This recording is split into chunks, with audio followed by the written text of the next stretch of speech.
Place aux aventuriers sur la radio des Français dans le monde. Voici votre rendez-vous Globetrotter.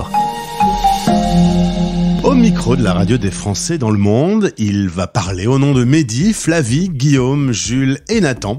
Voici Théo sur l'antenne de la radio des Français dans le monde pour parler de Sous l'ombre de l'arbre. Bonjour Théo. Bonjour Gauthier. Alors je suis content de t'accueillir, nous sommes partenaires, on se serre virtuellement la main parce que là on est à distance, on est partenaires, on va suivre en fil rouge cette aventure que l'on va expliquer, c'est l'épisode 1 aujourd'hui. Est-ce que tu peux déjà, pour planter le décor, nous parler un peu de cet assaut d'étudiants ? Alors Sous l'ombre de l'arbre est une association d'étudiants à AgroParisTech qui sont en césure, donc qui organisent leur année pour construire justement des projets qui leur tiennent à cœur et qui sont très personnels. Donc, on a une très grande liberté dans le choix des projets que nous voulons faire. Du coup, Sous l'ombre de l'arbre est une association qui fait des reportages sur les modèles agricoles alternatifs et durables et qui intègre justement les agriculteurs dans les programmes de conservation de la biodiversité. Donc, chaque année, l'équipe part dans une région du monde, rencontre et essaye de comprendre les problématiques liées au territoire pour mieux sensibiliser par la suite dans les écoles, dans les conférences, également aussi dans les festivals de documentaires. Cette année, vous allez partir en mars 2024 en Équateur et au Pérou et on va parler de agroforesterie. Je t'avoue Théo, on va pas se mentir que je ne sais pas bien ce que c'est que l'agroforesterie, peut-être nos auditeurs non plus, tu peux m'expliquer un petit peu ? Alors c'est normal Gauthier, c'est un nom technique qui est très agronome. L'agroforesterie consiste tout simplement à associer l'arbre aux cultures agricoles.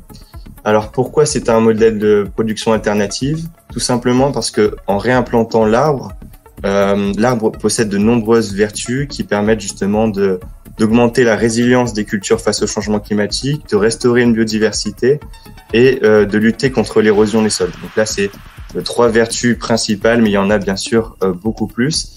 Et le fait de réintroduire l'arbre dans les systèmes de production permet également de mieux intégrer les agriculteurs dans un programme de conservation avec toutes les propriétés qui en découlent.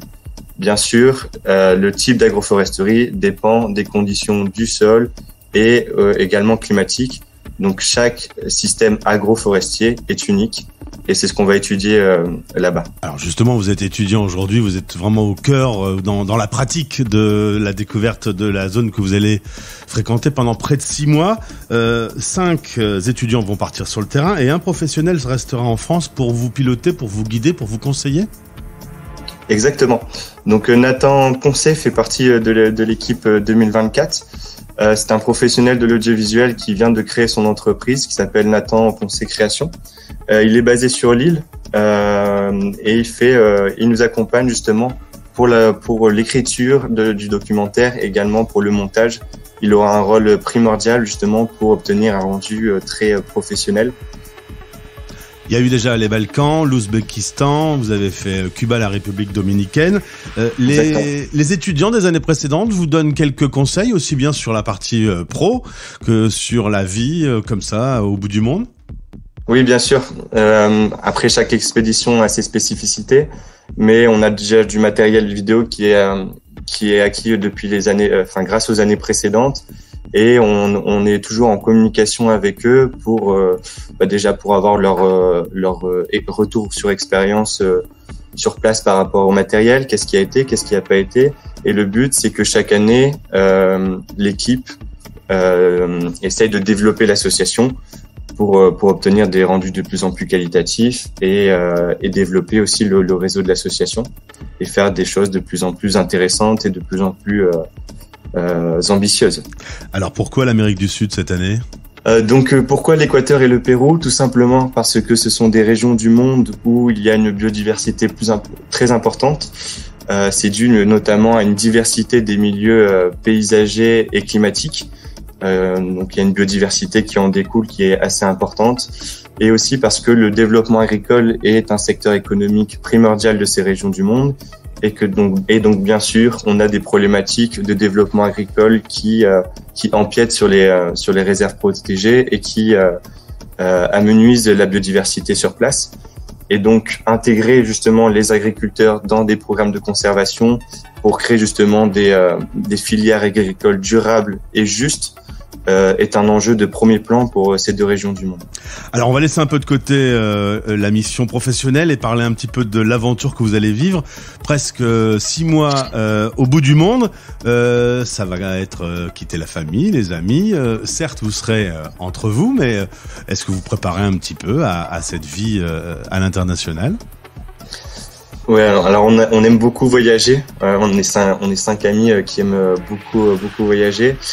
5 mois, ça va être long, mais je pense que la richesse aussi des expériences et ce que ça va nous apporter personnellement vont aussi faire que le voyage va passer à une vitesse extraordinaire et que bien sûr le retour sera bienvenu, mais il ne va pas arriver trop vite non plus. Vous restez 5 mois et demi là-bas sur place, il n'y a pas de retour entre deux.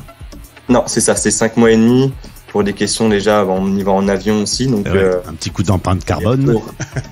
Pour faire des allers-retours juste pour voir la famille, c'est un peu contraire aussi aux valeurs du projet. Donc on essaye aussi de limiter notre empreinte carbone en n'utilisant que pour l'aller-retour justement l'avion, et après ça sera des transports. Vous pourriez même y aller à la nage si vous étiez un petit peu culotté. Ouais, voilà. Faut être un très très grand sportif. Évidemment, je taquine. Théo. Des partenaires sont autour de vous, dont la radio des Français dans le monde. On salue également Globe Dreamers parce que les auditeurs peuvent soutenir ce projet sous l'ombre de l'arbre. Il y a une cagnotte qui est ouverte.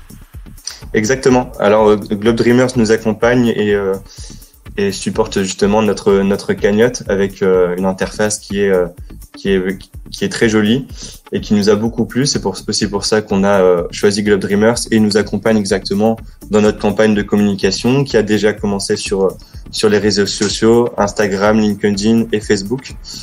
Vous pouvez aussi retrouver nos partenaires sur notre site internet avec le lien vers leur site. Et aujourd'hui, c'est la première étape d'une série d'épisodes. La prochaine fois qu'on va se retrouver, ce sera lorsque vous serez arrivé au bout de quelques heures. Tu m'as promis que je retrouverai un autre étudiant dans ce projet. Voilà, pour que ça tourne un petit peu, pour qu'il me raconte un petit peu comment s'est passé le voyage, comment s'est passée l'installation, la découverte de ce nouveau pays.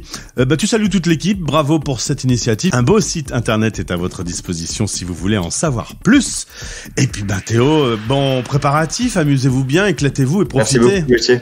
À bientôt. À bientôt. Au revoir. Retrouvez tous les aventuriers dans les podcasts Globetrotter sur notre site françaisdanslemonde.fr. En partenariat avec Globe Dreamers, l'organisme qui t'accompagne dans tes projets engagés à travers le monde. globedreamers.com